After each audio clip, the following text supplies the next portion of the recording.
sun. Just a minute ago, it was all hot. God, the sun's gone. I'm cold. I'm gonna put on my hoodie again. It's like up here in the northern hemisphere. Just kidding. It's not really a sphere.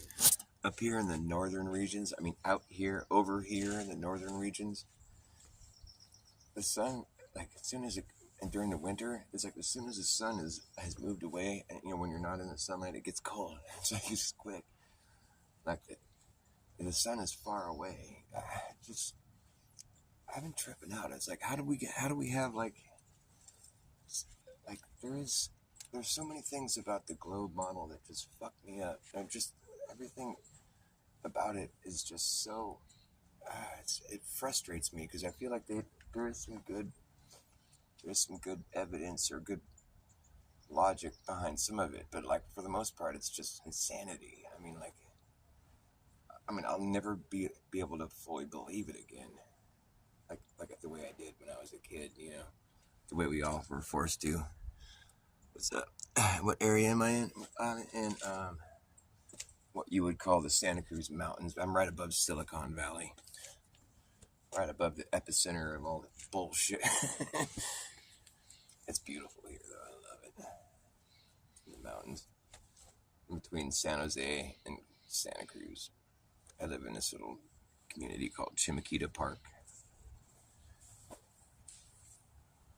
It's pretty nice. I like it here. That's where I grew up. Whereabouts you at? American off the grid, I guess, huh? Just location undisclosed.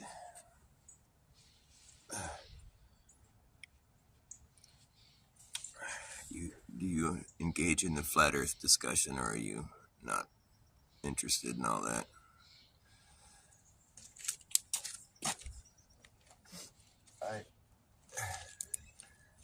There's a certain amount of, there's certain things about flat Earth like I don't bother with anymore, as far as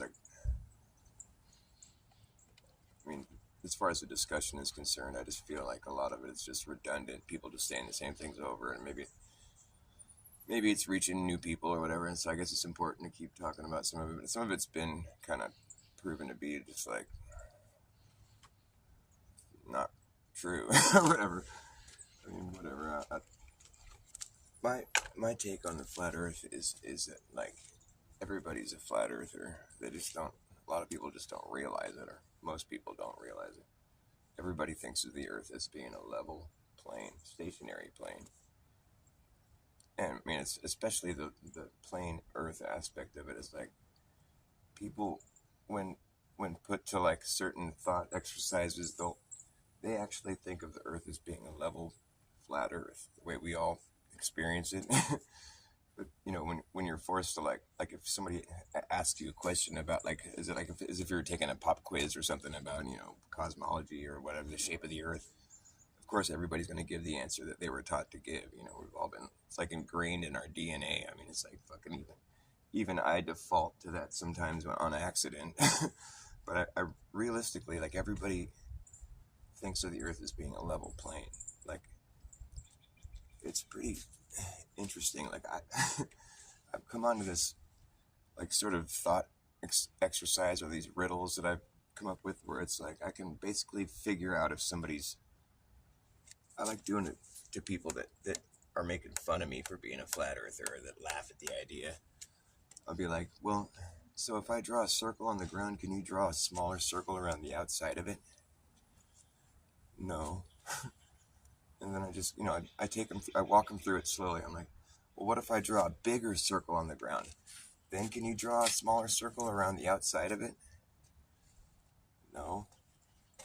How about if it's a really big circle that I draw? Then can you? No. All right, is it safe to say that the size of the circle I draw on the ground is irrelevant? It's always going to be impossible to draw a smaller circle around the outside of it?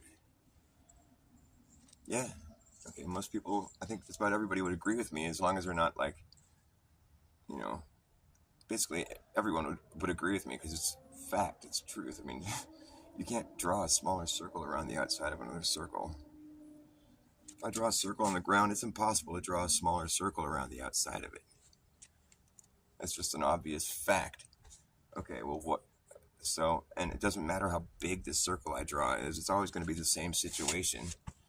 It's impossible to make a smaller circle around the outside of another circle on the ground. It doesn't matter how fucking big it is. No, the size is irrelevant. So the circles just get bigger, right? Yeah, obviously. There's no other way. Therefore, the Earth is flat. Well, therefore, the globe is ridiculous. Like, the globe model would have you believe that the biggest circle you're going to draw on the surface of the Earth is roughly 24,000 miles around. Now, what is that circle? What is that circle? What is the biggest circle you can draw on the surface of the Earth? What is it circling? You know, I could draw a circle around my neighborhood. It's circling my neighborhood. I could draw a circle around the whole country I live in. It's, you know, like hypothetically, or if I had like something that could draw over water or whatever, you get the idea. You can draw a circle around something and it's circling a specific area. So what is the equator circling? What specific area is it circling? Does anybody know? Anybody care? You're in Tennessee? Oh, you lucky.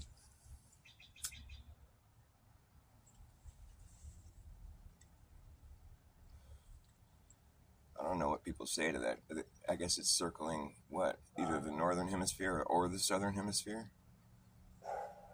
Some people say it's circling the whole world. But that's not true. I mean, it's like, what if that's when I say, what if the equator was my property line? Would I own the whole world? No. So what is inside the circle of the equator? There's no real answer to that, I guess. Because every circle has to have something that it's circling. A specific area that it's circling. Now, if the equator is only circling half the Earth, then that's not the biggest circle you can draw on the face of the Earth. It's like the biggest circle I can draw in my neighborhood is circling half the neighborhood. That doesn't make any sense. So, if the biggest circle you should be able to draw on the face of the Earth should be circling the entire fucking place. Obviously. Obviously, right? Nobody cares. Hey, Fake Flip. Hey, nice. Thanks for coming over. Yeah. Jim Lotus. Fuck yeah. Right on. Right on. Yeah, and shout out to American Off Grid, too. Thanks, guys. Now I feel like I have someone I'm talking to. So I feel like everybody's a flat earther. What you were saying on your show, Fake Flip, was great, because I totally think the same thing. I don't think there's any globers when it comes down to it, like when put to task. Like, people don't really think of the Earth as a globe. They have that in their imagination, but like when, in all like practicality, when it comes to actually interacting with the Earth and doing things on the Earth, nobody thinks of it as a globe. You can't. You don't. Like I was saying, it's like the circles just get bigger. If you draw a circle on the ground, can you draw a smaller circle around the outside of it? No. Right? You follow me? Draw a circle on the ground. Can you draw a smaller circle around the outside of it? No. Well, if I draw a bigger circle, then can I? No. The size is irrelevant. The circles just get bigger and bigger and bigger. Like, what's the biggest circle you can draw on the face of the Earth? What's inside that circle? You know, well, it should be circling the whole Earth. But like they say, the equator is the biggest circumference you're going to be able to draw on the surface of the Earth. 24,000 miles around. But then I can't get anyone to give me an answer as to like what it's circling. I think it was just a point that just slipped my mind there for a second. What was it? Oh, yeah. It'll come back to me. But darn, it was a good one, too.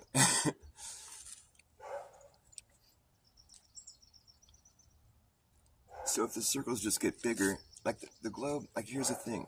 Here's another one of these thought exercises that I do. It's like, if you're to imagine yourself standing outside, and there's an imaginary circle around you on the ground. if that circle started to expand evenly in every direction, expanding outward in every direction, do you believe that you would always remain right in the middle? Like if the circle just kept expanding indefinitely, starting at you, it's expanding outward, the circle is moving outward evenly in every direction. You'd always remain right in the center of that circle, right? And if it just kept expanding indefinitely, you would always be right in the middle because it started at you. I think everybody in the world would say, yeah, that makes sense, that's logic. However, you wouldn't say yes if you thought you lived on a globe, because on a globe, that circle can only expand as wide as the median, 24,000 miles around. And then that circle that's expanding outward indefinitely absolutely has to begin shrinking. And then it's closing in around a different center point. You're no longer in the middle of it. Now you can say, well, no, you're still... Like I have this thought exercise that just fucking breaks the whole idea. It's like, if you were given the North Pole, the circle at the North Pole, someone said, that's your property now. And here's the concentric circle lottery. Like you can step outside of your new property, step south of the North Pole, and then draw a new circle around it. And that's your property too. So you could just keep acquiring more and more property. You can just keep stepping out, draw another circle. The circles get bigger. It's like latitude lines or whatever. But now I remember what I wanted to say earlier.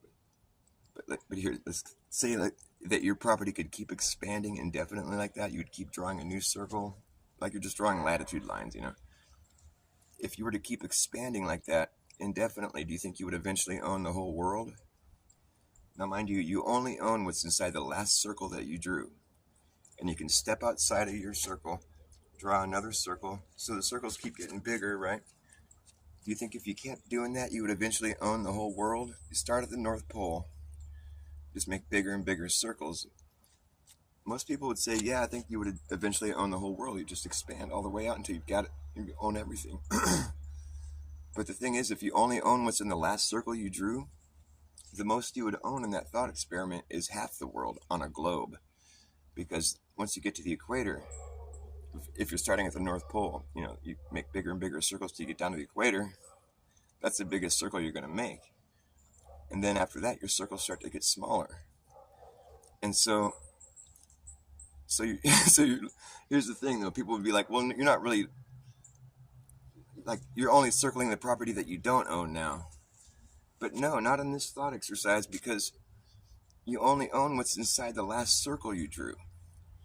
So this gets really confusing, because you're expanding outward from the North Pole and you get down to the equator, and now you own the entire northern hemisphere, right? And you step south of the equator, make a new circle, and now it's a smaller measurement. You can't fit more area inside a smaller circle. So what happened is, after you, like, the whole idea, like, you're only circling what you don't own, well, that's not, it's not true, because you only own what's inside the last circle you drew. So you'll never be circling something you don't own. And like, you have to, like, your brain sort of has to flip over, like, to live on the surface of a 3D object. Nobody really thinks of the earth in that way. They don't. It's like, it just doesn't make any sense if you start to really consider what that would entail. Like, so after you pass the equator, the next circle you draw is circling a whole different area. All that property that you had acquired up until the equator just vanishes. You no longer own that property, and now you're circling a whole different area, and you're closing in around. You're no longer making bigger circles, you're just making smaller, because you're closing in around some other new point. And like, you would just end up owning nothing at the very end of the whole exercise. I was going to write a book about it, like a kid's book, because I have a hard time explaining it to people. I think it would be a lot easier if it was in like a book form. Or like, you win the concentric circle lottery, you win the North Pole, the circle right there, where your compass spins, that's where you own that piece of land. But you can keep expanding on it. You just have to step outside your property and draw a new circle. And like the character in the book would eventually just, like, he was just so greedy, he kept going, even though the circles seemed like they're getting smaller and he was losing property. But like, by the end of the book, he's just like, oh, I don't own anything. And then, it's like the lesson he learns is that he lives on a globe. The thing is, they say the equator is there one latitude line that's not a circle? And I think that's kind of like a dead giveaway right there. It's like, I don't know why that doesn't get more attention. So if the equator is the one latitude line that isn't a circle, I think that's interesting, because isn't that what we would see if we took global coordinates and then laid them out over a flat plane? You'd have to have one straight line, because a sphere is made up of circles, right? So it's like global coordinates would have to be circular, but like in the case where you were going to take global coordinates and then place them over a flat plane, you're going to have circles that widen up into a point where then there's a straight line. Then you have to have circles that curve the other direction. I mean, that's kind of like the idea of what they say the sky is doing. But that's where I get really confused, because it seems like there is real world evidence of that in the sky. It's like this. I think we just live in a place that we'll never really be able to fully model. I mean, because I think the circles just get bigger on the ground. There's no way to. It's so confusing. But obviously we don't live on a ball. Nobody treats the earth like a ball. It's just fucking mind-boggling. It gets me all tangled up. What are you guys saying? Justin Johnson, Lucky Haskins. Oh, I got all the legends in here. Right on. Lord Racer, what's up, you guys? Yeah, man, I want to just travel. I've never been to the southern hemisphere, I'd like to see, because I mean, here's what confuses me about the whole thing with the 24-hour sun down there is like if you look up the data of like the sun, in Punta Arenas there in Chile, where they get 17 hours of direct, where they can see the sun in the sky for 17 hours during the summer, like in December. And like, I'm under the impression that the days just get longer the further south you go from here during the summer. So they have equally long days during the summer. It's like, does the sun slow down when it reaches the southern hemisphere? I mean, how do they get such long days down there? Like, the globe model does have some sort of legitimacy in that regard, where if it's modeling, because you know what I'm saying? It's like to have like the seasons, it's like how do the seasons work on the flat earth? People say, does that mean the sun slows down when it's in the southern summer? Or like, how does that work? I get so confused trying to think about it. I have to go into the south and experience it just for myself and see what's going on. I mean, I don't know. My dad's lived in Alaska, when he was growing up, and he told me about how it's like daytime all the time during the summer, and it's hardly any dark hours, and then in the winter it's dark all the time. It's like, man, that would suck. I mean, the summer would be kind of fun, but so that's what I'm led to believe, is that there's 17 hours of direct visible sun in Punta Arenas in the summer.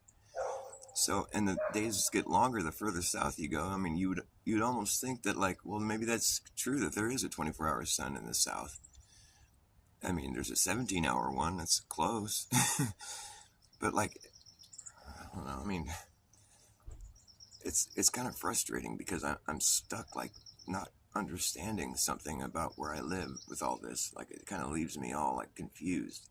I watch Fake Flip's show, and like, it's kind of comforting realizing that just seeing some of the evidence that you bring is like this guy that was doing the circumnavigation of Antarctica is like, he was like banking, like he was turning left, like, or he was like adjusting to the north the whole time. He's in the southernmost point and he's adjusting. Like, wouldn't that be noteworthy, like, data for like if he's like making the circle in the wrong direction? I mean, wouldn't that be like noteworthy data that he would have fucking been like, wait, how come we're always banking that way and not the other way? Why is this taking so much longer? Like, is that really what's happening? I mean, because that's just fucking trips me out, man. And the thing is, we don't have hands on with the sky. We don't know what all that stuff is up there. It's like the spiritual plane. We don't know what all that stuff is. We can't say for certain that, like, you know, whatever, the sun is circling in Antarctica, so therefore Earth must be a ball because there's two places on Earth where the sun circles. Shouldn't, if the Earth were a ball spinning, shouldn't the poles be where the sun doesn't even move? Like a ball spins, and there's like the axis or whatever, the pole. Like I used to laugh about it because like the pole is like, let's say your globe in the classroom is sitting on a pole so you can spin it. It's sitting on a pole, so the pole's running through the middle of the globe so you can spin it, and that's the axis or whatever, the pole. So it's on a pole, so there's one. They say that the motion of Earth, it decreases from 1,000 miles per hour at the equator, 24,000 miles around, 24 hours a day or whatever, and then the speed gets slower and slower until you reach the pole. They say there's no speed at the pole. It's just like motionless. I mean, I guess you're turning, but you're not going any distance. It's not like any speed. They say there's no motion at the poles, and so therefore there shouldn't be. So, if the reason we see the sun moving in the sky is because of the motion that we're experiencing down here, or that's taking place, then if there's no motion at the pole, then shouldn't the sun just be sitting there for the whole season? They say there's no motion at the poles, so the sun shouldn't be moving. Then it should just be right there the whole time. But I don't think that's, I've never heard anybody say anything about that being the case. I don't think that's true. I don't think there's any spot on Earth where the sun just sits there. They say it's because of the tilt or something, but like, it doesn't matter which way you're tilted. The pole is always going to be just where you're experiencing the least amount of motion, or they say there's no motion on the pole. That's what the globe model claims. So I don't really care where, like, what the tilt of the axe, the tilt of the pole, whatever they say that's tilted. That's why the sun is not staying in one spot. But I don't know if that makes sense. I think for the sun to not be staying in one spot, you'd have to be having this weird, like, corkscrew type spin or something, like, because it doesn't matter which way you're pointing. If the sun's right here and then the Earth is a ball and there's a pole, right, the pole is where the whole Earth is spinning around that one point. So it's like one point. And so therefore there's not really any motion. Like, there is motion, you're turning around in a circle, but it's not like the sun shouldn't be moving anywhere. It would appear to be spinning in a circle, but it wouldn't be moving across the sky. Like I don't think I'm just trying to understand this. I mean, I know I'm just some dude. I've been thought about this for years. I'm sure they got it all figured out, right? But like, if it's just pointing at the sun, it doesn't matter which way. Like, the tilt is why we don't see it sit in one spot. I don't know if that answer checks out. Because it doesn't matter where you're tilted. If you're facing the sun should just be in one spot because you're just turning in a circle. And so it shouldn't be. Well, you know how they have the analemma or whatever, it kind of goes up and down or whatever. Does that mean they think the Earth is like got like I guess it's wobbling? That's what they say, huh? So the spin is like it's like a weird wobble. It's all fucked up. How could we even have any kind of like symmetrical like spin if the Earth is like oblate spheroid? If it's that would just be all like wobbly and warped and fucked up. That just doesn't make any sense. I think the whole thing is like it just falls apart. If the sun was down there in Antarctica circling those guys in that one little circle from that footage that we see, how the fuck am I seeing an arc across the sky way up here in Northern California? Like, shouldn't the whole curvature of the Earth be blocking my view of the sun entirely? If it was just, I don't know. I feel like such an idiot when I start talking about it because I'm sure there's smarter people than me that got it all figured out. We don't know what the sky is, and we don't go there. We can't really make any like definitive claims about it if we haven't been able to like go study it hands-on and like put the scientific method to use. I mean, it's all observations. So to take just observations of the sky and then assume that it's necessitating a certain shape of Earth, that's, it's something to consider, but it's also like when you're gonna have to settle on the conclusion that the Earth is a ball, then it has to be a ball that's moving. Like it gets kind of crazy, because that means people are going to be upside down in reference to each other, and how's that working? That's like magic. I mean, if that's how it is, and that's God made it that way so we could experience a stationary plane. Like I wish people could just agree on that much. It's like whatever is going on beyond that is kind of irrelevant, like if God made it so it's a spinning ball, he did that in such a way to where we can all experience a level stationary plane that gets, where there's seasons that are, balanced all over the world. Like, because that's what we're experiencing, a stationary level plane.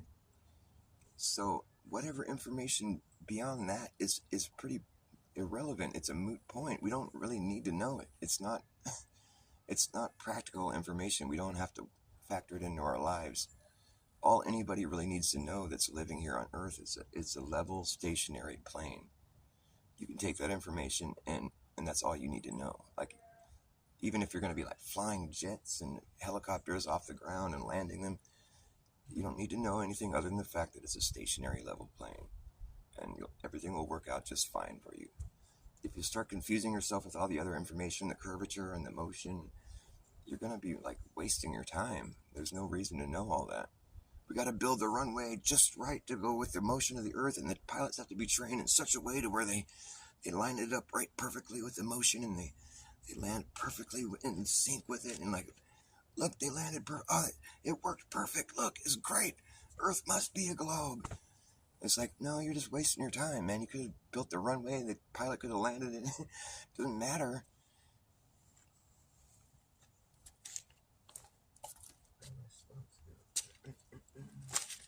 But yeah, I mean, I think it's sort of like grandiose or something to like be able to claim that, like, I think Earth's shape is like God's business. And why do we need to know that? Why is that even something that people would even consider? Like, if you're just born into this place and nobody's busy indoctrinating you, I mean, I don't think it would ever even occur to you that this entire reality has a shape.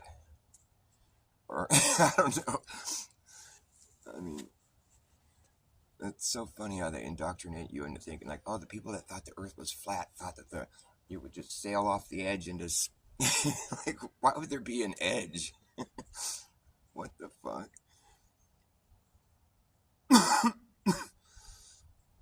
It's funny when there's people that have never thought about the flat Earth conversation, and they like, I have a few friends that like they'll see me wear my flat Earther hoodie or whatever, they'll be like, what? Start asking me questions and like, well, we know the Earth is a ball because look, you can see all this stuff. We're like one of those things up in the sky. Like, why do we have to be one of those things? The moon's a ball and the sun, so then we have to be. I know. We don't have to be. It's like we only see one side of the moon, the only one face of the moon, no matter where you are on Earth. I remember trying to wrap my mind around that when I was still when I was still thoroughly indoctrinated, believing all of it. Like, there was a couple times somebody explained it to me where it seemed like it almost made sense. It's like, it's just so coincidental how it's like the face of the moon is always facing you, no matter where you are on Earth, because the moon's rotation is just like with the Earth's rotation. It's like it's constantly curving, and I don't know. It's like I like the conclusion that that we only see one side of the moon because it's above us and we're looking up at the bottom of it, and so we see the bottom of it. That's why we only see one side of it. Like, it goes directly over my head here in the winter months. Like, I'm looking at the bottom of it, absolutely. But then the rest of the year, you feel like you're kind of looking at the side of it when you're looking at it in the distance. And I'm looking at the side of the moon. But when you use the camera and you zoom in on it, you realize that you're looking at the same face that you are when it's right above your head. So it's a head fuck. I don't really know how that really works. It's like, it could just be a disc for all we know. Because why don't we ever see any other? That's frustrating. I think the moon is a dead sun. Like, I know that's not like biblical or anything, or maybe it's like encoded in the Bible. Like, the Earth gives birth to a son. It comes out of the North Hole and it shoots it up in the sky, boom, and it starts shining, and it just shines for thousands of years, but it eventually like sputters out and fucking goes dark, and it just gets cold and it's dark and it just gets cold really quick, and most of the life on Earth, dies or freezes, but not all of it, because the Earth, once it gets really cold, the oceans start to solidify, and the Earth kind of shudders, and the whole Earth just feels cold, and then it knows it's time to give birth to a new sun. Boom! It shoots it out of the North Hole and just flies up in the sky and breaks off its umbilical cord. That activates it. Sends it way up into the upper regions, and it starts shining. All the plasma comes in. It starts, its life begins again. People that get to witness that, that's it doesn't happen very often. So it just starts lighting up the whole place. But the old sun that just sputtered out a little while ago is still up there. It lost some elevation, but it's still doing its circuit. But it's a little bit lower in the sky, and it's no longer doing its sun thing, but it's still like this ball or this thing that's stuck up there, doing its circuit up there, and it doesn't shine like the sun does, but it's made out of the stuff that suns are made out of, so when the new sun is shining on it, it charges it up, and it glows a little bit. But when you look at it, it just looks like this weathered, just beat up old thing, like it looks like its purpose has been spent. It just looks like it's been weathered, like it's been up there a long time, like it used to have some other kind of functionality other than what it's doing now, which is just this big thing floating around. It gets charged up by the sun. It'll glow at night when the sun's gone. Like fucking, it has all these little holes. Like, the craters. Here's what I think is interesting about the moon. I've been looking at it from a whole different perspective, as though it were a dead sun. Like the sun would have to be really hot. Whatever it's made out of, it's like really fucking hot, right? So it's like, you would imagine that there's like whatever kind of, maybe it's fluid. I was thinking it's kind of like this fluid, weird, whatever stuff that we don't know about because we don't go there. But if it was like a fluid type substance that's boiling, just so hot, but then it sputters out, it's all the boiling fluid of it, would get cold pretty quick. It would go from being fluid to being just like, it would firm up, and the bubbling, boiling stuff, the popping bubbles or whatever, would like, it would harden, like, I'm trying to think of a good example, like, but if you were to look at the moon in that sense, like it used to be fluid and then it hardened. The craters were where the boiling bubbles were popping or whatever, and it's like the craters are just those little holes where the bubbles from the boiling nature of it were popped and just left these little craters. I'm trying to think of a good way to compare it to something else, but I look at the moon like that now. I know it's crazy, but like the moon has a belly button, and it looks like that's probably where the umbilical cord is, where it broke off when I was born. It's got this little belly button, and it's like almost not little, it's big, and all these weird like lines that lead to it. It's a unique crater. I don't know what it's called. I should figure out the name of it. I know this is crazy talk, but I'm kind of crazy.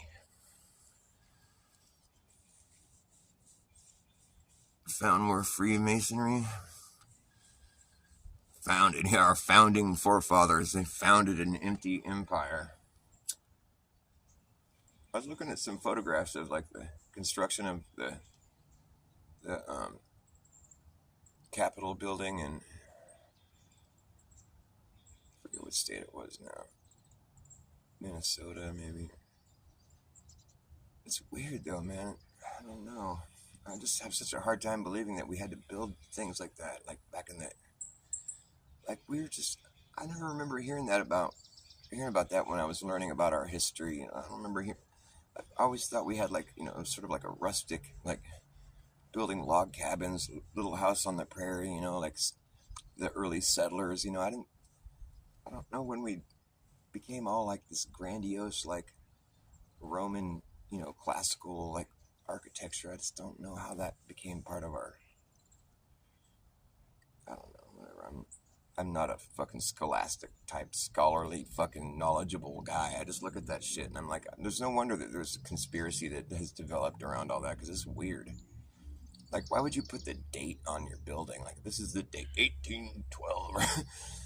Because at the time, it doesn't seem like you would put the address, maybe, but why would you put the date? It just seems suspect. We'll put the date that this was built on it. It's like nobody's going to care about that until like hundreds of years later. Then that date will be significant. We'll be like, oh, wow, it's made that long ago. But you wouldn't think to put that on it at the time. You're like, we got to date this thing so people know it was built this year. I don't know. It just seems fishy to me. The date is like, it just gives up the whole game. They just put the date there to make everybody believe it was built that year. I want to know, like, where, like, some of the stories don't check out. Like, there's only like, however many thousand people that live in the area, and they built these huge, fucking massive palaces, like, for the government buildings. It's like, what the fuck? Why do they think that was necessary at the time?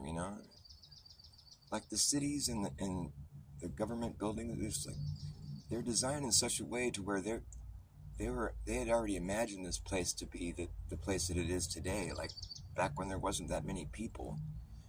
Like it's laid out in a fashion that's like that had that kind of foresight. It just seems weird to me. Like we take so much information on faith growing up.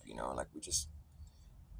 We're not taught to think critically. And then when we finally do start thinking critically, everything comes back at us. We're like, wait, I took all that on faith. I never thought about the logistics of any of it. And like, it's just kind of a weird, you feel like a little kid again or something. But you should teach people to think critically. We just get taught to spew the same bullshit back at, multiple choice. Only one of these answers is correct. And I don't know. I'd much rather have been taught to think critically than to just receive information from grown-ups and accept it as fact. Like I don't think there's ever any portion of our education that is like emphasizing critical thought where you take into consideration that indoctrination does exist. Of course it's going to of course, our education would never once mention the word indoctrination. It's something I didn't learn about until after I was busy realizing I'd been indoctrinated.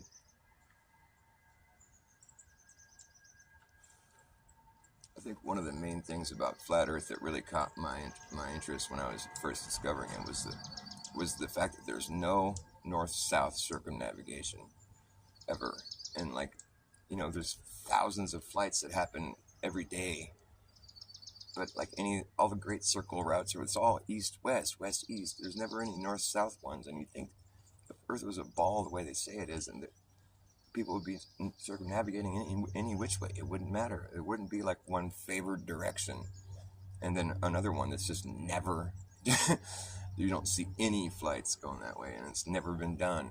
And people claim to have done it, but they just went down there and then turned around and came back. That's not circumnavigation. So that's just deceptive and weird, and just needs to be addressed more often. People that go flat Earth and then go back to the globe after knowing all this shit, it just seems highly sus to me, I look at Jeranism in a whole different light now. I just, I gave him the benefit of the doubt for a long time, but now I'm just kind of like, dude, I watched him. He's got a certain way about him. He's just so matter of fact, and he's so confident in his delivery.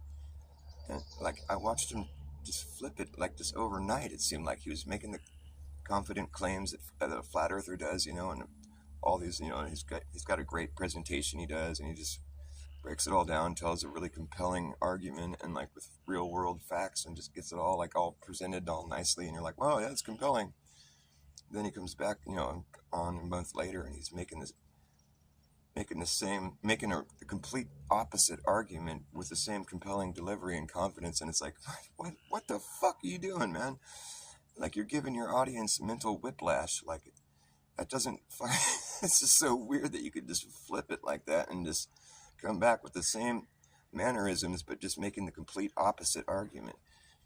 it just it just made me go, whoa, wait a second. What's up with you, dude? You're tripping me out, man. That's confusing to do to people. And then he's like making fun of flat earthers, and it's like, dude, just a month ago you were, what the fuck is just going on right here? I mean, I don't know. It makes me think the whole thing with him is just like, I don't know. It's talk about a long con. No, I mean, I've been following that guy for like the better part of a decade. Fucking weird, man. It's just weird. What are you guys talking about here?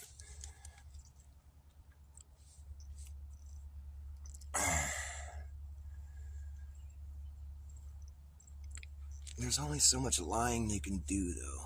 That's what I think. It's like, I mean, the north-south thing seems like a really good flat earth argument to just lean on and just insist that it's indicating flat earth, because that's exactly what we would see on a flat earth. There would be circumnavigation going in one, but not the other. Like, how come that just plays right into the flat earth? You know, I mean, is there a southern compass? Like, shouldn't a compass work like in a sense where it's like it's pointing to the north as long as you're in the northern hemisphere? Then once you go over the equator, now it's pointing to the south. The center point should change. Shouldn't that be how a compass works? But I don't think that's how it works. I mean, I don't know. I've never been to the south. I gotta go.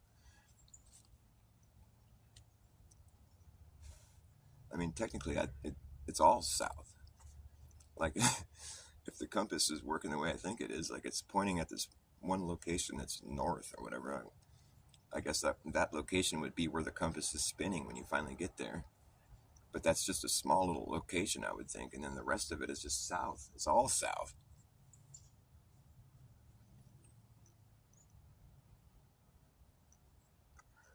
But like, I just want to see. I want to see it for myself. I got to go to Antarctica now. I don't think I'll be able to do that. I don't think that's something that's an option. Did you guys know Max Egan? He's talking about doing a trip, and like I think he wants to take boats around Antarctica. I'm not sure quite what he's doing, but like he kind of went hard against flat Earth a couple times. But then he had like a flat Earth epiphany one time. I've been following him forever, too. Then he claimed he was getting attacked by directed energy weapons or something. Something weird. But he is a really well-known, like, truther. I mean, there may have been, like, an effort to prevent him from going down the flat Earth conversation. I don't know. I mean, it seems kind of weird. Hey, I gotta take a leak. You guys hang out for a second. I'm just going over here. I'll be right back.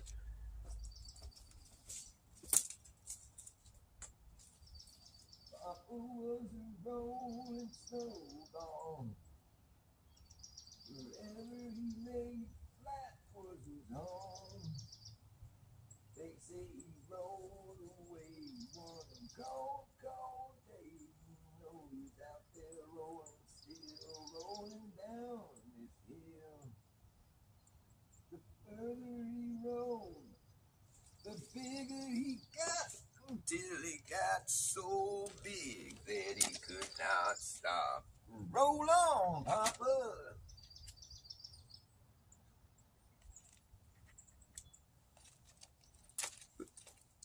The outward expanse only gets wider. It only gets wider. You just have to remember that as a flat earther. As an earther. The outward expanse only gets wider. The globe wants you to think that it gets wider to a certain point, and then it starts to shrink. This imaginary, like, outward expanding perimeter. It only gets wider. You can't make it shrink. All that space that it's encompassing is always going to be inside of it. It can't start to shrink. All that space is still inside of that perimeter. But now this perimeter is on a globe. The perimeter comes down and starting to close in around a different area. It left all that space behind. That circle flips around. It's confusing. I wish I had like the ability to like make a graphic display of what I'm trying to talk about, because people absolutely do not think of the Earth as being a globe. Everybody is a flat earther. They just don't realize it. Because nobody's going to tell you that you can draw a smaller circle around the outside of another circle. Nobody thinks you can do that. And like technically on the globe model, I don't think that you even really do that. It's like the equator is supposed to be a straight line, which is what you would see if you placed global coordinates on a flat plane. There'd be one straight line, and then the circles would curve in both directions. And like the way they say the star trails do, like the stars are supposed to go in a straight line across the sky, apparently, at the equator. But like if we were on a spinning ball, would, like they say the stars diverge, you know, like they circle to the north, like, you know, they say how the circles go at the equator, you see them diverging different directions, you know, the stars, allegedly. I've never been there. But is that what you would see? Like if you were on a spinning ball, would you be able to see, you know, see, because you're looking at the lights that go by as you're spinning, would you be able to see divergence like that? I don't think so. I think you would only be able to see the lights moving in one direction. If you're spinning, you wouldn't see a divergence in the trails of the lights that you're seeing. That doesn't make sense. I don't think that checks out. There wouldn't be a spot you could stand and see them diverge like that, because you're only spinning in one direction. So the lights that you're seeing in the sky should be the result, the trails that you're seeing or whatever should be the result of the motion of the earth or whatever. So you're only spinning one direction. The lights should be trailing in one direction. There should never be a divergence that you're witnessing. If you're on a spinning ball, you're only moving one direction. The lights that you're seeing trail because of that motion should only be trailing in one direction. You should never see a divergence. I don't think that checks out. I think that's kind of just wrong. I don't think that's what you would see. I mean, it seems silly that we haven't, like, maybe there is demonstrations that show this, but I don't think that's what you would see. I don't think that checks out. What do you think? What's up, Ryan S? Yeah, I need some pot, and I'm out of weed right now. That's why I'm kind of like feeling kind of screwy. I need to get stoned. I need to get me some mean green so I can play my mean green machine.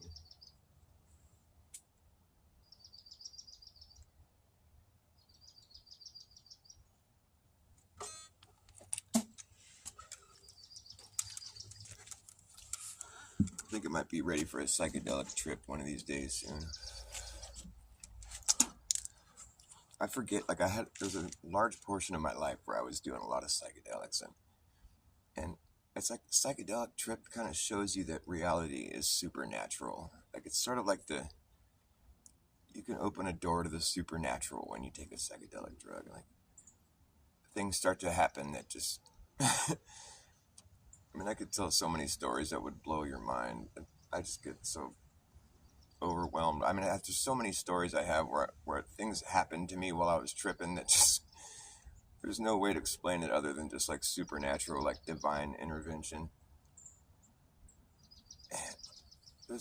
I almost got, I should tell this story. It's kind of hard to tell, but it's like, I almost got killed by 2 trains, just tripping balls on acid with my buddy one time.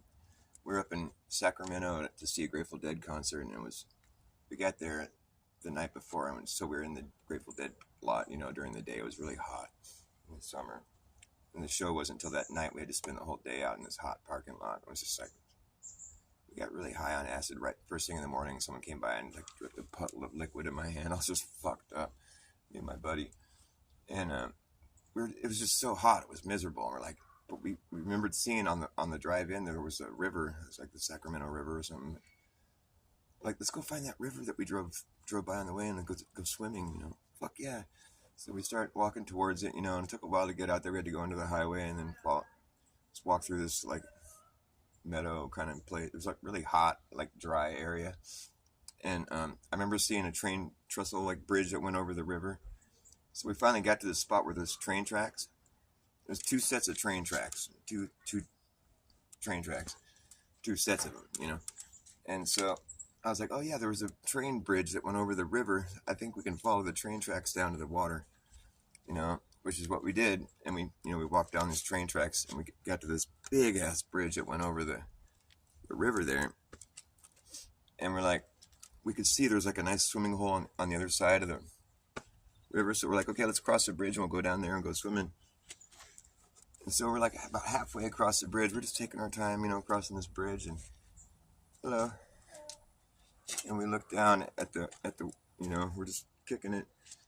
And we're about halfway across this huge bridge. And then we notice, we heard it come. We heard a train. We're like, oh shit, there's a train coming, And we're like, fuck, well, okay, we had to like quickly figure out which set of tracks this train was on so we could make sure to not be standing on that train track. And so we figured it out. Okay, he's coming on this track. Okay, cool. So we'll get over on this track and watch it go by. We're all tripping really high on it. It's going to be crazy. We're like, it's going to be interesting. And we got off the tracks. We're waiting for, we're on the bridge still out in the middle of this huge ass bridge. We're waiting for this train to come by. And I just, the still functioning logical brain that was left in my head was like, made me look the other direction. I don't know why, because the noise from the train coming was all we could hear. Was getting louder and louder. I looked the other way, and sure enough, there's another train coming from the other direction.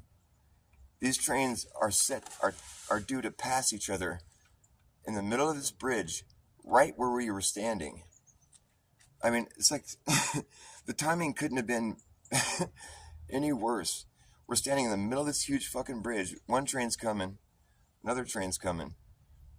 And they're going to pass each other right where we're standing. And I was like, Brian, look. And he's like, oh, fuck. And he starts running like he thinks he's going to make it to the other end of the bridge or get out of the way. And I'm like, no, because there was no fucking way he was going to make it, Like the only thing that we could have done right then was to either get crushed by these trains or to jump off the bridge, which is what I went to go do. But so I go to the side. I'm like, Brian, but he couldn't hear me. It was too loud, You're not going to make it, but he was just panicking and running. And so I just was like, okay, well, I got to take care of it myself. And I ran to the side like I was going to jump off the bridge. I was going to try to jump into the water, just thinking in a rush, like I'm running out of time. It's like seconds. And I look over the bridge and we had already walked past the part where the water was. So if I had jumped, it would have been like a 70-foot drop or something just to like flat ground. I'm like, oh, I'll probably die. But like there wasn't a whole lot of options, so I'm just like, fuck. And I just start climbing over the side railing, I'm just like, I'm just going to hang here or something. And once I got over the side, I was just planning on hanging there, which I don't know if I would have been able to hold on because the bridge shook pretty violently when the trains came over. But as soon as I got over the side of the bridge there, I saw underneath the bridge was all these poles and all this like support, all these different poles and shit holding it all up. I'm like, oh, fuck yeah. And I was able to get down there and grab onto all these poles. I was under the bridge when the trains passed over me. But I wasn't planning on doing that. I was all like spur of the moment, So I'm like, oh, and I look and I'm like climbing up I got all secure up under all these poles. The bridge was shaking.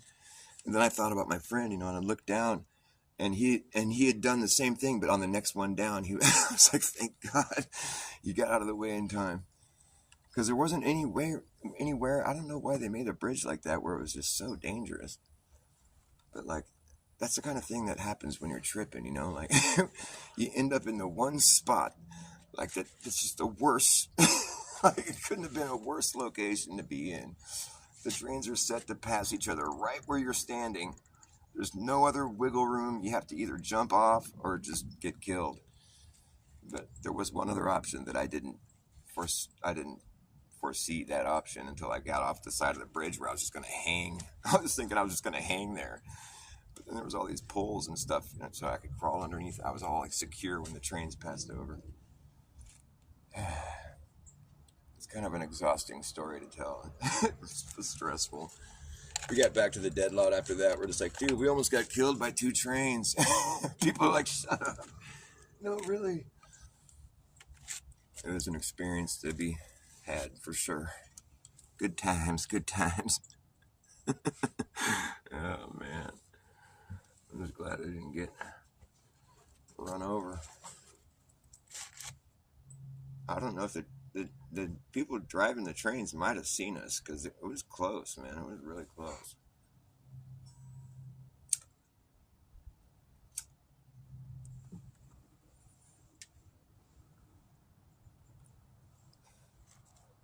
I remember in this one other time that me and my friends were tripping. It was right here in this neighborhood. It was just like, I was like, just got out of high school, maybe. I don't know. I was pretty young.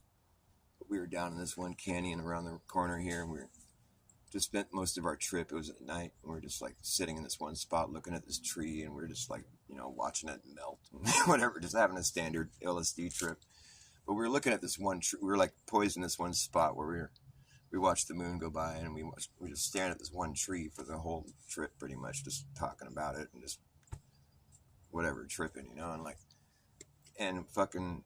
But the one tree was kind of like our focal point for our trip, We're just looking at, well, look how trippy it is, look, whatever, But then we finally got tired or whatever, let's get up and go back home, And so we got up to go walk home. It was like really quiet summer night, and we're walking up the hill from where we'd been sitting, and all of a sudden this loud, deafening, crushing noise. It was so scary, like we all started trying to run, or we just panicked for a second because it sounded like we were about to get crushed. And it was a tree falling, and it was like a totally still, quiet night. There was no reason why a tree should have been falling, and it fell, and we're just like, it didn't come landing anywhere near us, but it sounded like it was going to for a second. It was really loud, and we're just panicked, and we're like, what the fuck was that? And we all just went home, and it's like, we're like, okay, whatever happened down there, that's scary, Oh, we all came back the next morning to see what it was that had fallen down. And sure enough, it was a tree that we'd been staring at for the entire trip that we'd been having. And it's like, can you imagine? I mean, this tree had been standing there for a couple 100 years, right? And fucking these kids come down there tripping their asses off, stare at it for fucking 8 hours or whatever, just however long it was, and just pour all this crazy psychedelic energy into it. We get up to go leave, and then it falls down. The timing of that shit, I mean, what in the fuck? I mean, I could tell you story after story like this where the timing is just impeccable. It's, how in the fuck? How did I happen to be, the tree stood there for, it was easily a couple 100-year-old tree. Been standing there for that long. Then I decide to come down there and trip with my friends and stare at it for a while, and then get up and leave, and it falls over right then. If we continued sitting there any longer, it would not have been good. That's just 2 stories right there where I've narrowly averted death while tripping balls, just fucking floundering, just not aware of the powers that I'm exerting into the physical world.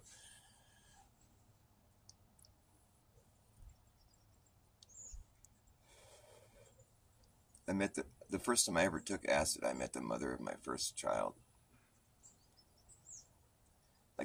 Taking acid, there's look back on the major trips that you've had, if you've had acid trips, and think about if there's any major life-changing things that have happened to you while you were tripping.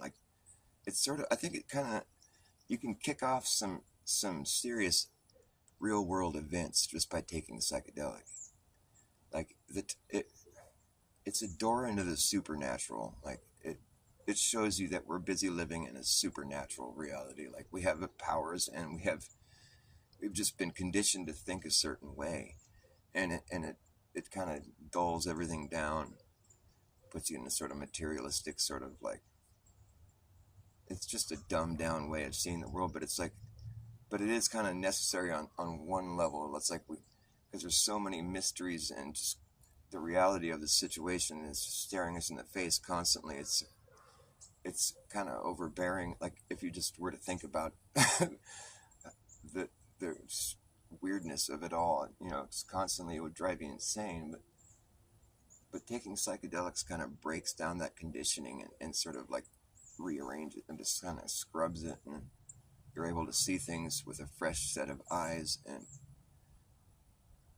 just the way things pan out after taking psychedelics, it's always an interesting story, for sure.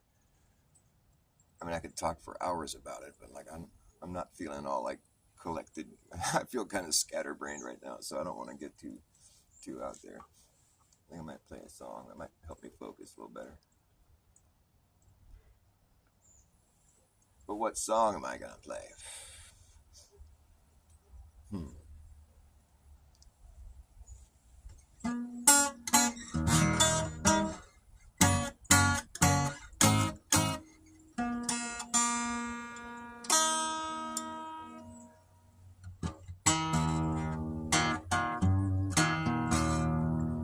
I got no reason to believe 8,000 miles below my feet.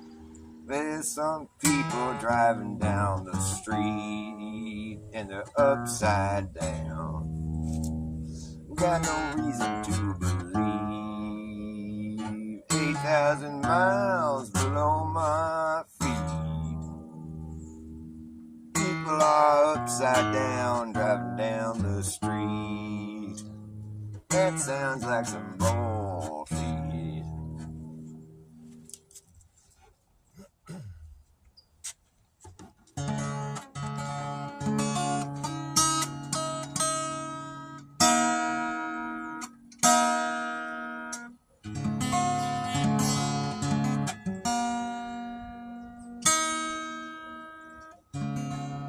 The weird thing about DMT too is like our bodies actually make the psychedelic drug. It's like a compound or whatever it is. Our bodies are are busy making that compound. Like while we have our deep sleep at night, or like when we die, apparently, or when we're born. That's what legend has has it, that we have our bodies are built to deliver a psychedelic into our system whenever we're in deep sleep. And it's weird because when I've done DMT, I've smoked DMT before. Like I've had that experience where I felt like sort of dreamlike, where I felt like, I mean, it's kind of, dreams can be pretty psychedelic, but like I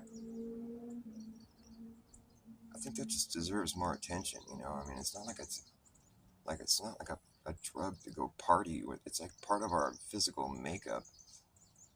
That's just so wild. I find that to be such a trippy piece of information. So trippy. DMT's fun too, man. It's like it kicks right in, just boom, we're just fucking frying hella hard. And it's not like your typical trip where because you peak right away, and like it just only lasts for like 20 minutes or something. Man, it's wild. I've had some. I remember tripping so hard on DMT one time. I was doing dabs of it. I got so fucked up. I was in my room with the girlfriend of mine I had at the time, and I looked at her. I'm like, are my eyes open or closed right now? She's like, your eyes have been closed the whole time. I'm like, what? I was seeing through my eyelids. Like I might as well not had eyelids. I could see her when she was talking to me, but my eyes were closed apparently.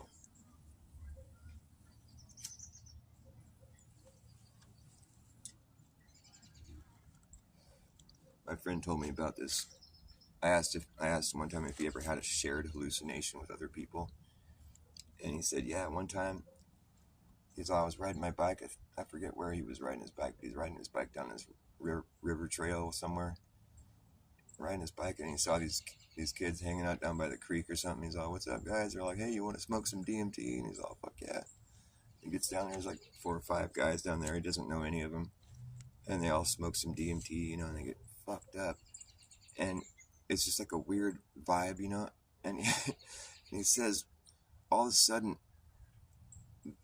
the earth itself started attacking this one guy that was in the whole clan. And like, I'm like, what do you mean?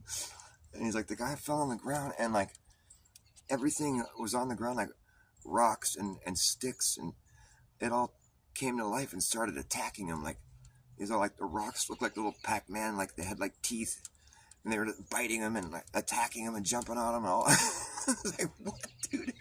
And he said this guy was like getting, and everyone just was watching him like didn't know what to do, and he was just getting attacked by the earth itself. It was like everything that was on the ground started jumping on him and biting him and attacking him. And I'm like, dude, that's the weirdest thing. And I'm like, so what happened after that? He's all, well, then the drugs wore off or whatever. And I was also, what's up with the guy that was getting eaten by the earth or whatever? He's all, well, he was just laying there on the ground with a bunch of rocks and stuff all over him. What the fuck? He's also, I just got on my bike and rode away. Never saw him again. That's a weird one, man. That story stuck with me as being kind of a little bit, it's a little bit too intense for me to even try to comprehend. He said they all seemed to be seeing it with him. Like this guy was getting attacked by the earth. Like the rocks and sticks, so jumping on him and biting him. It's just so out there, man.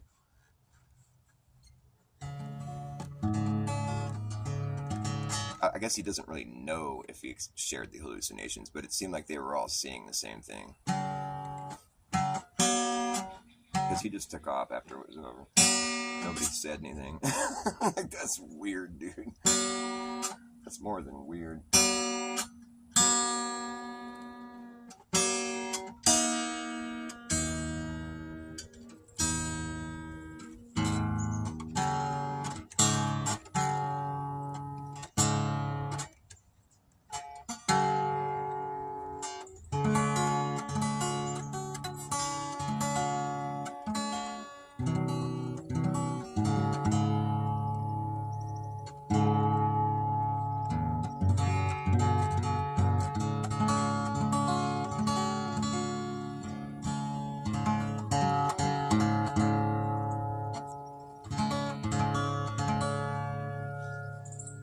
Yes, we've been subjected to the long con. There's been a long con going on. There's a long con going on, yeah.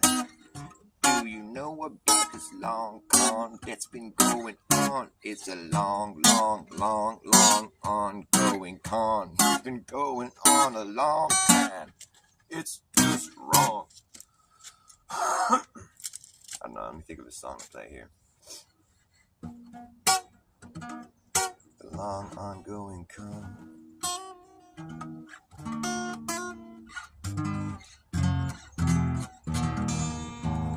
This thing doesn't sound good right now.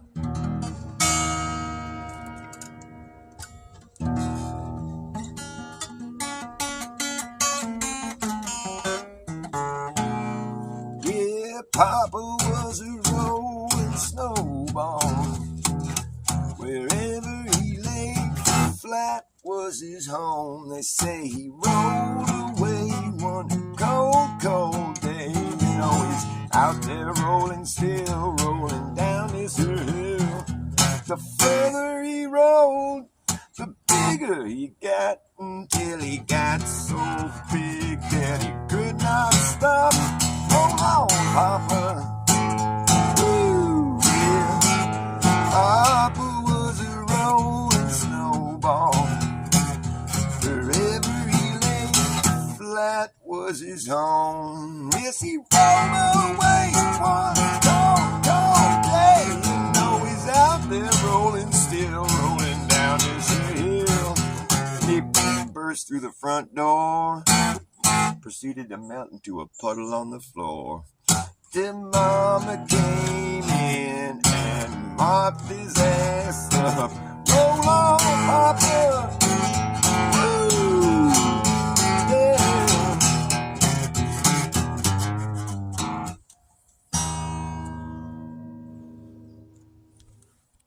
I can't play that well right now. Baza. Dean, oh, my peeps, what's up? Thanks for coming, Fake Flip. Nice to see you, man. That's really cool that you came up and over. You guys should sub to Fake Flip, man. That guy's cool as fuck. I guess he's, is it Brazilian? Or I think he's from Brazil. Yeah, he's got some good stuff. He speaks in Spanish, or I guess, is it Spanish? Yeah, he must speak Portuguese. I'm not multilingual, so I don't know what it is he speaks, but it sounds like Spanish to me. It's a form of Spanish speaking. Portuguese, yeah. Okay. I'm just kind of out of it. I'm going to end my show. But it sucks because you guys are all here. What should I do? I'm just kind of feeling all screwy right now. I don't have any pot. I think that's what the problem is. I'm without weed. Oh, shit. Well, I'm glad you guys came by. I'm going to come back on here in a little bit. I'm going to try to locate some weed. But thanks for watching me, guys. I love you. Don't be strangers, please.